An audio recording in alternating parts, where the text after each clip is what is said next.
बिस्मिल्लाहिर्रहमानिर्रहीम। अस्सलाम वालेकुम। एक सहाबी को रसूल खुदा सल्लल्लाहु अलैहि वसल्लम की दावत का इश्तियाक हुआ। उसने अपनी बीवी से कहा, मैं रसूल खुदा सल्लल्लाहु अलैहि वसल्लम को अपने घर दावत देना चाहता हूँ।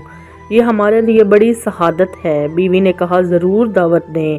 सहाबी ने छुरी उठाई और एक भेड़ ज़िबा की। बीवी खाना पकाने में मशगूल हो गई और सहाबी हज़रत मोहम्मद सल्लल्लाहु अलैहि वसल्लम को लेने के लिए मस्जिद नबवी की तरफ चले गए। सहाबी के दो छोटे छोटे बेटे थे। एक बेटे ने बाप को भेड़ ज़िबा करते हुए देखा था। बाप के जाने के बाद उसने अपने छोटे भाई से कहा, काश तू होता तो देखता कि अब्बू ने भेड़ कैसे ज़िबा की थी। क्या मैं तुझे बताऊं?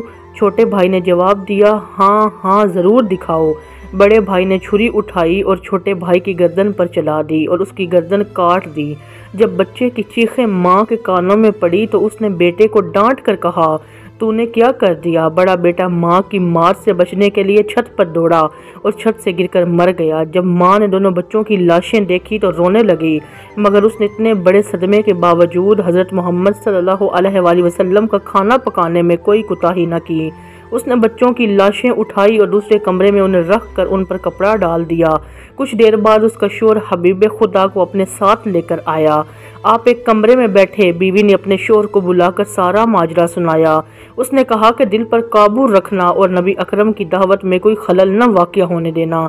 नाज़रीन मोहतरम, सहाबी ने सल्लल्लाहु अलैहि वसल्लम की खिदमत में खाना पेश किया। अभी आपने लुकमा तोड़ा था कि जिब्राईल अमीन अलैहिस्सलाम आप पर नाजिल हुए और कहा, आप अपने मेज़बान से कहें, मैं इस वक्त तक खाना नहीं खाऊंगा जब तक तेरे बेटे यहाँ आकर न बैठें। नबी अकरम ने मेज़बान से फरमाया, अपने दोनों बेटों को भी यहाँ बुला लो। मेज़बान ने कहा, या रसूल अल्लाह, दोनों बच्चे हैं, वो खेलने कूदने के लिए बाहर गए हुए हैं, वो पता नहीं कब वापस आएँ। आप बिस्मिल्लाह करें और खाना खाएं। नबी अकरम सल्लल्लाहु अलैहि वसल्लम ने फरमाया, ये नामुमकिन है क्योंकि ये अल्लाह का हुक्म है। सहाबी ने अर्ज़ की, या रसूल अल्लाह, मेरे बेटे मर चुके हैं। हज़रत ने फरमाया, उनके जनाजे यहाँ ले आओ।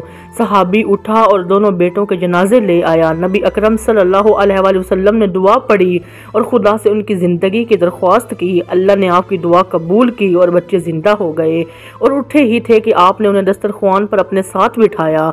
बच्चों ने हज़रत मोहम्मद सल्लल्लाहु अलैहि वसल्लम और अपने वालिद के साथ मिलकर खाना खाया। बाज़ उलमा ने हज़रत मोहम्मद सल्लल्लाहु अलैहि वसल्लम के मौजज़ात की तादाद 4000 बयान की है। उनमें से कुछ मौजज़ात ग़ज़वात के वक्त में ज़हूर तरदीद हुए हैं। मसलन जंग के दौरान अगर किसी मुसलमान फ़ौजी का कोई अज़ा कट जाता तो आप सल्लल्लाहु अलैहि वसल्लम के पास आता। आप उसके कटे हुए हिस्से को बाकी हिस्से के साथ मिलाकर लाबे दहन लगाते तो वो फ़ौरन जुड़ जाता था और ज़ख़म का निशान तक भी वहाँ दिखाई नहीं देता था। जंग बदर में माज़ बिन जबल रज़ी अल्लाह ताला अन्हु ने अबू जहल से जंग की। अबू जहल ने माज़ रज़ी अल्लाह ताला अन्हु के पाँव पर तलवार मारी जिससे उनका पाँव कट गया। सहाबा कराम उन्हें मैदान जंग से ज़ख्मी हालत में उठाकर नबी करीम सल्लल्लाहु अलैहि वसल्लम के पास ले आए। उस वक्त वो दर्द की शिद्दत से करा रहे थे। हजूर अकरम सल्लल्लाहु अलैहि वसल्लम ने उनके पाँव का झूलता हुआ हिस्सा दूसरे हिस्से के साथ मिलाया और लाबे दहन लगाकर पट्टी बांध दी। कुछ देर बाद सहाबा ने उनकी पट्टी खोली तो उनका पाँव बिल्कुल ठीक था और इस जख्म का निशान तक दिखाई नहीं देता था।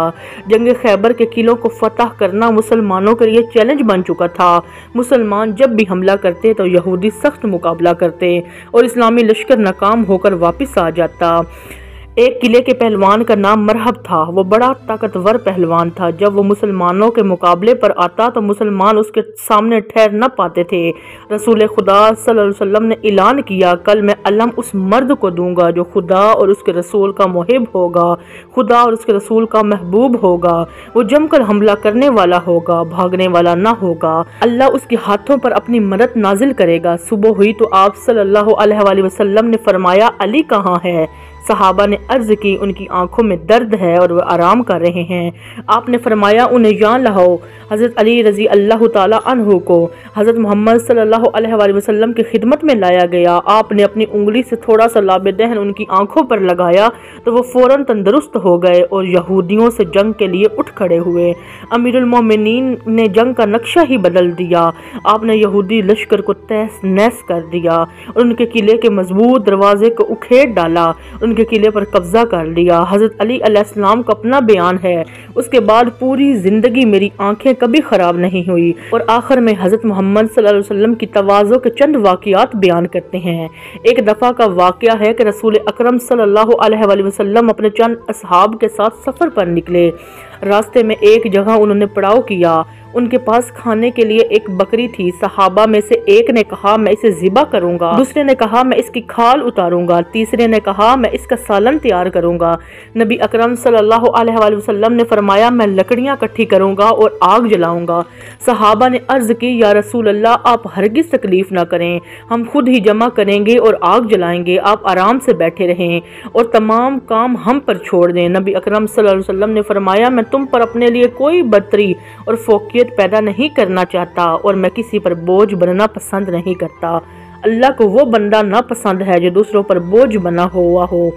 اہل مدینہ کی عادت تھی وہ روزانہ نماز فجر کے بعد اپنے برتنوں میں پانی بھر کر حضور نبی کریم صلی اللہ علیہ وسلم کے پاس لاتے، آپ اس میں اپنا ہاتھ ڈبوتے۔ صحابہ اس پانی کا متبرک سمجھ کر اپنے گھروں میں لے جاتے۔ جب شدید سردی ہوتی تھی اور پانی برف کی طرح سے ٹھنڈا ہوتا تھا، اس وقت بھی لوگ پانی بھر کر آپ کے پاس آتے تھے، لیکن آپ نے کبھی کسی کو یہ کہہ کر واپس نہیں کیا تھا کہ پانی بڑا ٹھنڈا ہے، لہٰذا تم اپنا برتن واپس لے جاؤ۔ ایک مرتبہ کا ذکر ہے کہ نبی اکرم صلی اللہ علیہ وسلم اور حذیفہ یمانی مدینہ سے باہر گئے، انہوں نے نہانے کا ارادہ کیا۔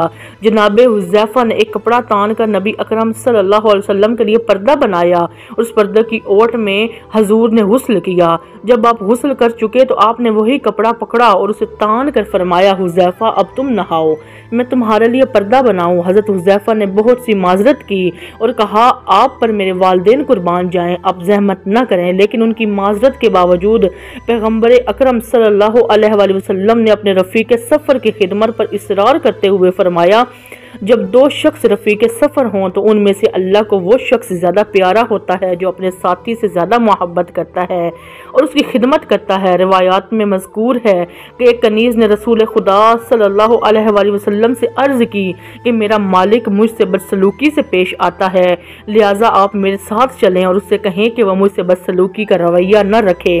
آپ نے کنیز کو ساتھ لے اس کے مالک کے دروازے پر گئے۔ ناظرین محترم، جب اس نے اپنی کنیز پر رضی اللہ تعالی عنہا کا یہ لطف کرم دیکھا کہ وہ اس کی سفارش کر رہے ہیں تو اس کنیز کو راہ خدا میں آزاد کر دیا۔ حضرت علی علیہ السلام کا بیان ہے کہ رسول اکرم صلی اللہ علیہ وآلہ وسلم نے فرمایا جو بھی مسلمان جماعت کی خدمت کرے تو جماعت میں جتنے افراد ہوں گے ان کی تعداد کے برابر اللہ تعالیٰ اس کو جنت میں خادم عطا کرے گا۔ میں امید کرتی ہوں آپ کو میری آج کی ویڈیو پسند آئی ہوگی۔ مزید اس طرح کی ویڈیوز دیکھنے کے لیے میرے چینل حکایات اسلام کو سبسکرائب کر دیں۔ ملتے ہیں اگلی ویڈیو کے ساتھ۔ اللہ حافظ۔